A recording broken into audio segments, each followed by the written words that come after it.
Halo, aku Kirana dari Hubungan Internasional 2018. Aku tujuannya ke University of Teach Hungaria. Nama aku Nadia Alisa dari Ilmu Komunikasi 2018, Isma Uwerdi, The University of Edinburgh, Skotlandia. Nama saya Muhammad Idya Sutrianto, atau mungkin lebih akrab dipanggil nama Tio. Saya dari Prodi Ilmu Hubungan Internasional, Angkatan 2019. Dan Alhamdulillah saya diterima ISMA di Universitas Warsaw di Polandia. Namaku Agita Nurfazria, jurusan HI Hubungan Internasional FISIP Universitas Airlangga, angkatan tahun 2018. Di University of Pennsylvania, US, Amerika Serikat. Halo, perkenalkan semuanya. Namaku Queen Dira Izanina, atau biasa dipanggil Queen. Aku mahasiswi semester 5 di Departemen Hubungan Internasional, Fakultas Ilmu Sosial dan Ilmu Politik, Universitas Airlangga, angkatan 2019. Lalu tujuan host university aku adalah di Universitat Pompeu Fabra atau UPF di Barcelona di Spanyol. Jadi awalnya itu tahun 2020, sebelum pandemi, aku udah bikin rencana kalau pengen setidaknya dalam waktu 4 tahun kuliahku itu aku pengen 1 kali ikutan student outbound, entah itu exchange, entah itu mau conference. Nah, tapi sayangnya kan pandemi. Terus kemarin awal 2021 aku nemu infonya ISMA dari Instagramnya Erlangga Global Engagement, AGE ya.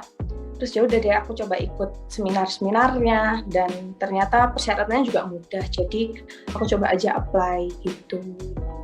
Jadi sebenarnya motivasi awal ikut ISMA itu karena kebetulan aku sendiri udah mau lulus sekitar 1-2 semester lagi, dan aku merasa kayaknya aku belum melakukan banyak hal selama kuliah, dan akhirnya memutuskan untuk mencari program exchange. Ketemu ISMA ini karena kebetulan ikut beberapa webinar mengenai ISMA sebelum program ISMA sendiri dirilis dari beberapa universitas kayak UMY atau UB. Itu aku ikutin, kebetulan karena aku mikirnya kayak yaudah coba-coba daftar dulu aja. Akhirnya memutuskan untuk daftar ISMA karena aku sendiri belum keturutan kepengen ikut program exchange. Oke, jadi informasi pertama yang aku dapatkan terkait ISMA itu dari ibu saya yang juga berhubungan lagi orangnya sebagai dosen. Jadi kan informasi terkait beasiswa dan lain sebagainya lebih dapat dikatakan cepat ya di aku. Terus motivasi saya pribadi itu karena mungkin ISMA ini kayak program tahun pertama, dan di sana kursi untuk penerimaannya itu 1.000 mahasiswa. Jadi aku rasa itu kesempatan yang emas buat aku juga untuk bisa keterima di beasiswa kali ini. Itu sih, Mas. Pertama dengar tentang ISMA itu dari grup angkatan aja sih, basic. Dari grup angkatan, waktu kita lagi sibuk menyusun proskrip, tapi emang aku sebelumnya itu beberapa kali nyoba ikut kayak misal summer camp atau kayak conference, paper conference gitu. Cuman kayak beberapa itu, nggak beberapa sih, kayak yang aku coba untuk daftar itu di postpone, ada yang di cancel juga karena pandemi gitu kan. Jadi aku emang sebenarnya lagi nyari-nyari event buat keluar gitu. Kenapa? Karena pengen aja gitu, selain di Indonesia, pengen aja tahu langsung kulturnya sambil belajar juga. Jadi begitu aku tahu tentang info ISMA di grup ini, aku pikir why not? Kenapa nggak mencoba aja gitu kan, dicoba aja. Pokoknya aku selalu berpegang teguh pada prinsip kenapa nggak dicoba aja gitu. Kenapa dicoba? Meskipun kadang juga pasti adalah ya kayak rasa minder atau insecure gitu, tapi kayak kalau nggak dicoba nggak akan tahu kan. Nah, itu aja sih. Jadi aku memutuskan untuk ikut ISMA ini. Ternyata program tahun pertama kan, program ISMA tahun 2021 ini. Jadi kayak oke. Gitu aja sih. Ceritanya awal mulanya aku sempet aku sempat baca-baca soal program Kampus Merdeka sebelum dinamai Kampus Merdekanya Nadiem Makarim ini tuh aku sudah sempat tahu dari media online. Habis itu sekitar bulan Maret aku dikirimin sama keluarga aku itu foto koran bahwa launchingnya program ISMA itu salah satu dari serangkaian program Kampus Merdeka itu. Di mana salah satunya adalah ini program prestigiusnya Kampus Merdeka yang memberangkatkan 1.000 mahasiswa ke luar negeri. Aku ingat banget tuh headline-nya tuh itu. Headline-nya adalah 1.000 mahasiswa diberangkatkan ke luar negeri. Nah, pada saat itu belum ada nama programnya waktu itu bulan Maret awal. Oke, sejak saat itu aku mulai keep in touch, aku mulai keep up to date dengan program itu. Dan pada akhirnya waktu bulan April pertengahan tuh di launching programnya dan sosialisasi itu massal banget sosialisasinya. Waktu itu aku join di servernya UM Malang, di mana para director, board of directornya Dikti, ISMA itu pada presentasi. Dan mulai dari situ aku sudah tertarik. Long story short, sebenarnya aku sudah tertarik studying abroad atau kuliah di luar negeri itu sejak aku kelas 1, kelas 2 SMP. Karena aku sangat obsessed with living abroad gitu sebenarnya kan. Dan juga mostly karena dulu aku itu suka nonton film-film Hollywood. Ya biasalah bocah. Terus akhirnya aku pengen kayak gimana ya kalau misalnya aku kuliah ke luar negeri, nggak di Indonesia, dan akhirnya living abroad juga, kerja di sana, terus make a living di sana juga. Akhirnya ketika ada program ISMA ini, aku langsung tertarik dan aku langsung cari. Yang pertama kali aku cari adalah ketentuannya apa aja. Dari situ tuh ada harus ada English language proficiency test itu, bisa TOEFL, bisa IELTS, dan juga bisa Duolingo English Test atau DET. Terus yang kedua, aku langsung cari list university-nya dan juga beserta eligibility-nya atau requirements, persyaratannya apa aja. English test-nya harus berapa, terus IPK-nya harus berapa, dan juga yang gak kalah penting nih, selain host university-nya apa aja tuh, aku juga menyesuaikan sama mata kuliah yang ada di situ, yang dimana aku akan memastikan benar-benar itu minatku di situ, sehingga ketika aku mengambil program ini tuh, aku bisa mengembangkan minat aku lebih jauh lagi di mata kuliah internasional yang ditawarkan di host university tersebut. Jadi seperti itu.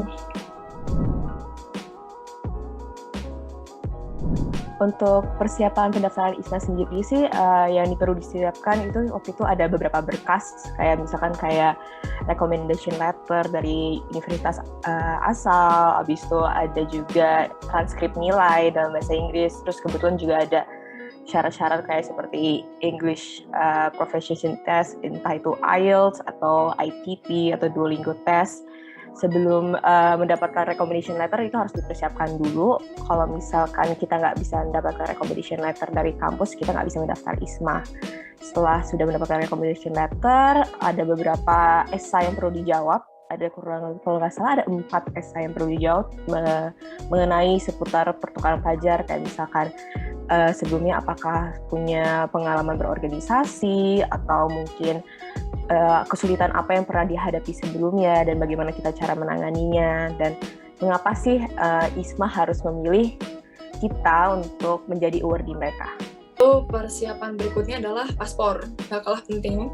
Ini teman-teman juga harus notes bahwa benar banget kalau aku pernah ikut webinar studying abroad, itu nggak ada salahnya, even kalian nggak ada rencana kemanapun, untuk punya paspor. Karena kayak misal ada program seperti ini dan juga deadline-nya terbilang cepat, tapi semoga aja banyak program yang tidak cepat ya. Tapi untuk ISMA ini terbilang cepat itu, aku cukup bersyukur karena aku udah bikin paspor untuk 2019 lalu. Paspor itu adalah salah satu tantangan juga selain English test, karena pembuatan itu nggak bisa cepat gitu kan. Proses administrasinya dan juga verifikasinya dan juga pencetakannya itu juga butuh waktu. Jadi aku ingin wanti-wanti 2 ini, English test dan juga paspor. Sisanya kalian harus mempersiapkan secara internal diri kalian sendiri. Jadi di ISMA ini itu ada sekitar 60 universitas. ISMA 2021 ini ada sekitar 60 universitas dari 28 negara. Itu kalau aku nggak salah inget ya, karena selalu disebutkan oleh para jajaran board of directors-nya Dikti, di mana itu tuh banyak banget, kayak range mata kuliah itu bervariasi. Ada yang engineering center, itu yang full of teknik, itu biasanya di Jerman, di Belanda, terus Jepang, terus ada yang social and humaniora itu sentrik, di mana itu mostly hampir semuanya ada pada dasarnya.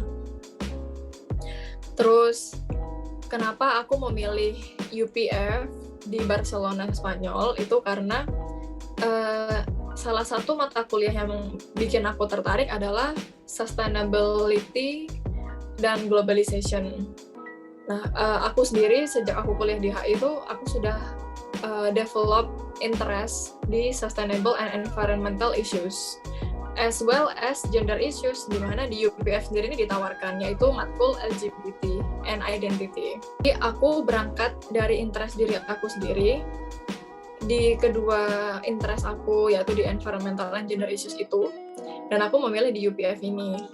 Salah satunya, beberapa di antara matkul yang aku pilih adalah LGBT dan juga sustainability and globalization, di mana aku ngerasa kedua hal tersebut itu bisa berkorelasi dan juga sangat berkesinambungan untuk dikembangkan untuk masyarakat dan komunitas di sekitar aku, dimana kita semua pasti udah aware kan sama yang namanya climate change and gender equality, women empowerment, and so on and so forth. Jadi aku memilih kedua konsentrasi tersebut agar aku bisa mengenrich diriku sendiri dengan ilmu yang aku dapat di Barcelona itu nanti, untuk aku aplikasikan ke komunitasku yang ada di sekitar aku balik di Indonesia. Jadi itu alasannya kenapa aku memilih universitas tersebut, karena UPF menawarkan kedua matkul yang ada di dua konsentrasi tersebut itu.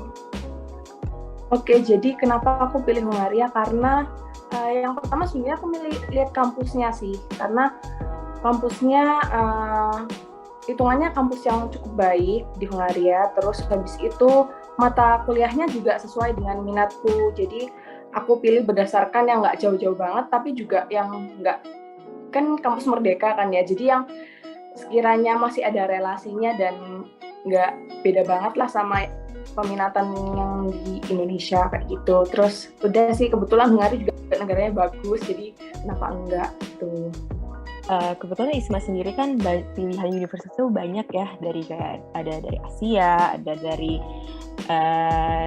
China juga, Eropa, US, dan aku sendiri melihat dari mata kuliah yang mereka tawarkan, dan kebetulan di UK itu mata kuliah yang banyak yang aku minati. Jadi waktu itu ada beberapa universitas yang aku minati juga, kayak University of Birmingham, York, Lancaster, terus Edinburgh salah satunya juga. Dan karena ternyata di Universitas Edinburgh juga banyak banget mahasiswa internasionalnya juga, jadi lebih diverse komunitasnya, dan aku memutuskan untuk daftar di situ. Kalau alasan saya memilih University of Warsaw itu pure dari karena itu salah satu kampus yang HI-nya kuat ya di program ISMA. Yang lainnya itu aku rasa itu menjurus ke jurusan-jurusan lain. Kalau di Warsaw ini lebih banyak jurusan HI-nya. Jadi aku mikirnya pas itu adalah ketika nanti aku milih Warsaw, itu nanti lebih mudah untuk dikonversikan ke istilahnya jurusan kita, yaitu di UNER. Itu sih terutama alasan utamanya. Simpel aja, sebelumnya aku milih Boston kan, Boston Germany, but like ya balik lagi, aku kayak ngerasa bener nggak ya Boston, apakah mata kuliahnya udah cocok, dan aku nggak pengen aku pengennya realistis aja gitu, Boston sanggup nggak gitu, terus aku coba review lagi kan, ada universitas apa dan mata kuliah course yang available tuh apa gitu, yang bisa kita ambil. Terus kayak melihat jumlah yang Boston ini yang udah daftar tuh agak lebih banyak dari yang UPenn ini. Aku memutuskan kayaknya course-nya juga lebih cocok UPenn. Terus aku cek lagi, aku ajuin lagi nomination letter ke AGE buat persyaratannya, dan aku reapply ke UPenn gitu dengan mata kuliah yang udah tertera dan menurut aku lebih cocok daripada yang Boston. So aku milih yang UPenn, dan abis aku apply itu kan udah last minute sekali ya, terakhir lah mau tutup lah pendaftarannya itu. Terus aku cek, udah selesai daftar, aku cek, oh ternyata UPenn ini masuk Ivy League gitu. So jadi kayak ya seneng aja gitu, dan seneng sekaligus waduh bisa nggak ya gitu. Jadi kayak Ivy League ini termasuk universitas yang ada kalau nggak salah 8 sih total Ivy League di US, itu kayak prestigious elite university gitu. Dan UPenn ini juga salah satu yang tertua, dari tahun 1700-an bangunan udah dibangun sama Benjamin Franklin. So I'm pretty amazed with what I chose waktu itu, dan kayak bisa nggak ya, bisa. Okay, so alhamdulillah gitu. Jadi setelah pengumuman, alhamdulillah seneng banget, bener-bener beyond grateful lah ya, soalnya di masa pandemi kayak gini terus dikasih kesempatan buat outbound di luar, fully funded pula kan, ya alhamdulillah banget.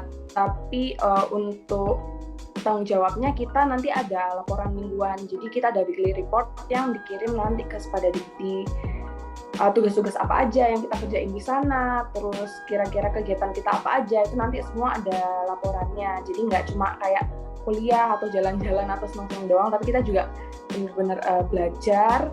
Terus kita juga bikin laporan mingguan yang nanti istilahnya jadi pertanggungjawaban kita buat Kemendikbud kayak gitu.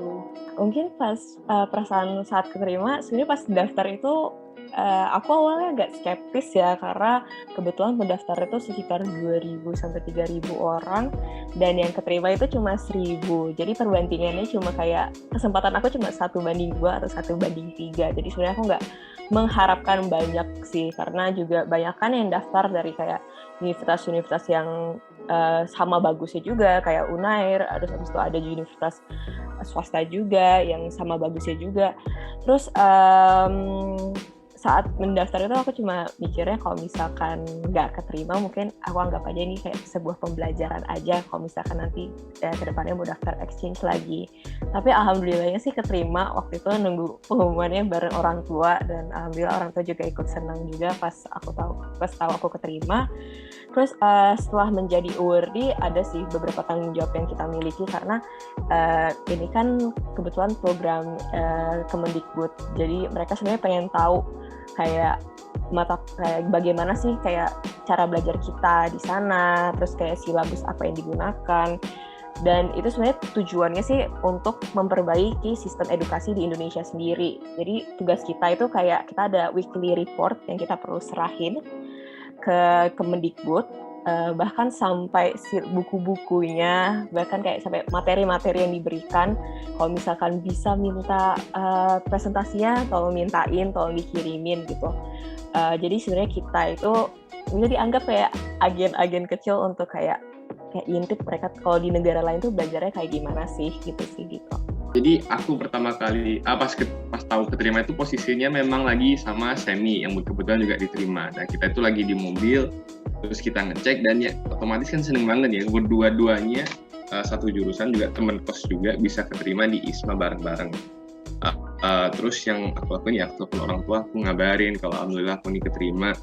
Dan juga ini salah satu bucket list dari aku, list yang aku pengen capai tidak kecil, yaitu mendapatkan beasiswa atau pengalaman untuk kuliah sekolah di luar negeri. Dan itu udah berkali-kali aku coba untuk mencari beasiswa, dan berkali-kali juga aku gagal. Jadi ini istilahnya pertama kali aku bisa berhasil dan menerima beasiswa pertama bagi MD Setianto. Jadi ini monumental banget ya. Euforianya waktu itu pengumumannya jam 10 malam.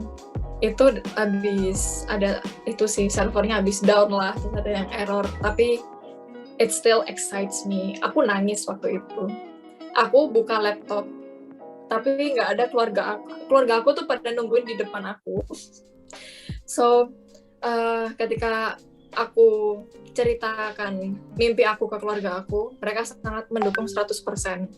Kayak apapun hal-hal yang aku butuhkan, aku butuh persiapkan seperti latihan interview atau elevator pitching interview dan juga menulis esai, itu semuanya mereka bantu dan support. Mulai dari tahap seleksi hingga pengumuman itu. Ketika aku keterima, semuanya bersorak-sorak gembira karena like finally this dream has come true gitu. Lalu menjadi salah satu awardee di ISMA ini memiliki arti yang sangat penting dan krusial mungkin bagi aku dan keberlanjutan masa depan aku dan juga orang-orang di sekitar aku. Most importantly mungkin di Indonesia juga, karena aku udah bertekad sejak aku SMA, kemanapun aku akan study abroad atau kuliah atau kerja, itu aku akan kembali lagi ke Indonesia, no matter what. Mungkin itu tidak mungkin masa studiku itu gak lama, atau mungkin aku harus bekerja dulu setelah studi di luar negeri, tetapi aku masih tetap punya tekad untuk kembali ke Indonesia sendiri. Gak pernah aku punya pikiran bahwa aku pengen reside di sana, because all I see in Indonesia is a big potential, a land of big potentials, dan juga program ISMA ini sendiri memiliki makna yang besar bagi aku dan mungkin teman-teman mahasiswa seperti aku, karena ISMA menawarkan kesempatan yang belum pernah ada sebelumnya di Indonesia ya ini, untuk mahasiswa S1 dari pemerintah Indonesia sendiri. ISMA ini aku merasa sangat bersyukur menjadi salah satu awardee ISMA angkatan pertama, karena aku merasa sangat beruntung dan juga berhutang budi mungkin ya, ingin memberikan kontribusi kembali ke Indonesia setelah apa yang aku dapatkan, setelah orang-orang yang aku kenal, setelah segala aktivitas yang aku lakukan di luar negeri itu, di Barcelona, Spanyol khususnya, itu pasti tidak akan ada di Indonesia. Jadi arti penting menjadi awardee ISMA bagi aku adalah hal apa atau kontribusi apa yang bisa aku berikan kembali ke Indonesia ini sesaat setelah aku menyelesaikan program tersebut, di mana itu merupakan salah satu kompetensi yang ada di visi dan misi program ISMA ini. So, aku berharap dari 1.000 teman-teman yang berangkat ini, di mana aku adalah salah satunya, kita semua bisa memberikan kontribusi yang maksimal dan juga signifikan kepada perkembangan Indonesia di masa depan. Kalau wishlist dalam programnya sendiri mungkin aku sebenarnya pengen lebih kenal aja sih dengan komunitas dan budaya di Edinburgh.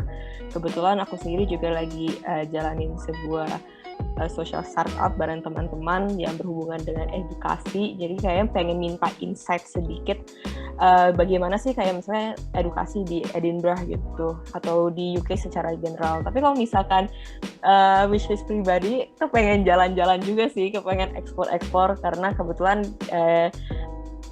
Edinburgh itu dekat sama Glasgow, dan kebetulan ada kenalan kayak award di University of Glasgow, jadi kepengen nyamperin teman di sana, kepengen jalan-jalan juga, explore juga, karena kan walaupun mungkin beda kota, budayanya juga beda banget sih ya, karena kan Edinburgh itu kotanya itu kayak jadi kota di tengah-tengah pergunungan, jadi bukan desa, bukan kota juga, jadi di tengah-tengah gitu. Sedangkan kalau misalkan kita ke kota lain lebih modern gitu, merasakan kayak perbedaan budaya antar kota aja sih. Terus juga mungkin kepengen ngenalin kayak mungkin budaya-budaya Indonesia juga sih ke teman-teman yang kuliah di University of Edinburgh, karena waktu itu kebetulan pernah ditanya juga sama interviewernya aku mau ngapain dan di sana, dan aku bilang kebetulan aku suka masak. Jadi kayak mungkin aku masakin masakan Indonesia aja di sana gitu biar mereka mencoba juga, karena kan budaya Asian culture di sana belum luas-luas banget. Jadi kepengen mau ngasih tahu lebih tentang Indonesia, bukan cuma sekedar Bali aja gitu sih Dita. Yang pertama pengen mencoba belajar dengan, soalnya menurutku kita di tiap-tiap kampus kan punya perspektifnya sendiri, teman-temannya juga beda-beda. Aku pengen bisa engage aja sama teman-teman internasional dari berbagai negara, terus bisa ikut aktif di event-event yang diadain kampus. Terus habis itu selain itu juga pengen lebih bertukar pikiran aja sama teman-teman yang istilahnya multi culture ya, karena kan kita juga nanti bakal dicampur dengan mahasiswa lokal dan mahasiswa internasional lainnya. Mungkin dari aku pribadi akan lebih ke fokus kepada penelitian ya, karena mungkin aku rasa dengan berada di sana dengan lingkup yang baru, aku ingin ngembangin kemampuan aku untuk menulis penelitian, baik itu bahasa Indonesia atau bahasa Inggris, dan dimana nantinya pas kembali ke Indonesia aku bisa lebih fokus ke ngelakuin kegiatan yang terlepas dari jurnal-jurnal HI atau jurnal-jurnal tugas mingguan. Jadi bisa mengembangkan kemampuan menulisku, kemampuan penelitianku, dan mungkin bisa berhubungan dengan prospek pekerjaan aku nantinya ke depan. Quick tips buat teman-teman atau adik-adik yang ingin daftar ISMA di tahun berikutnya. Kalian harus pay attention dengan persyaratan apa aja yang dibutuhkan oleh ISMA, Dikti, dan juga host university yang ingin kalian tuju. Dua hal ini berkesinambungan. Biasanya requirements dari ISMA ini hal-hal yang basic, seperti English test dan passport, terus essay, dan juga transkrip nilai, dan lain-lain. Tetapi kalian juga harus menyesuaikan dengan eligibility atau requirements yang ada di host university kalian. Jadi misal, tiap host university dari pengalaman aku itu beda-beda. Ada yang nggak terima TOEFL, atau ada yang cuma terimanya IELTS dan DET, Duolingo. Itu benar-benar harus dipersiapkan. Jadi kalau misal kalian masih belum punya English test apapun, kalian bisa mulai searching host university dan juga requirements-nya di situ. Misal, aku dulu, karena aku punya tes TOEFL, aku ingin banget ke University of Glasgow di Inggris. Tapi karena mereka nggak terima TOEFL, cuma IELTS dan juga Duolingo, jadi nggak bisa. Padahal itu semua mata kuliah yang aku tuju itu ada di situ semua.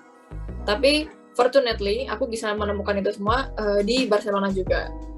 Jadi itu requirements yang ada di ISMA maupun di host university. Terus yang kedua, persiapkan diri kalian secara internal. Ini dari pengalaman aku sendiri, untuk menjawab esai-esai dan juga interview yang ada di ISMA itu nggak bisa secara simple seperti menjawab pertanyaan dosen. Karena yang akan ditanyakan di situ adalah kontribusi apa yang akan kalian berikan ke Indonesia, akan kalian berikan kepada komunitas kalian, lalu tantangan apa yang pernah kalian hadapi dan bagaimana kalian menghadapi itu, cara kalian menyelesaikannya. Mereka benar-benar ingin get in touch sama your personality and how do you handle things. Jadi itu benar-benar sangat menentukan sekali.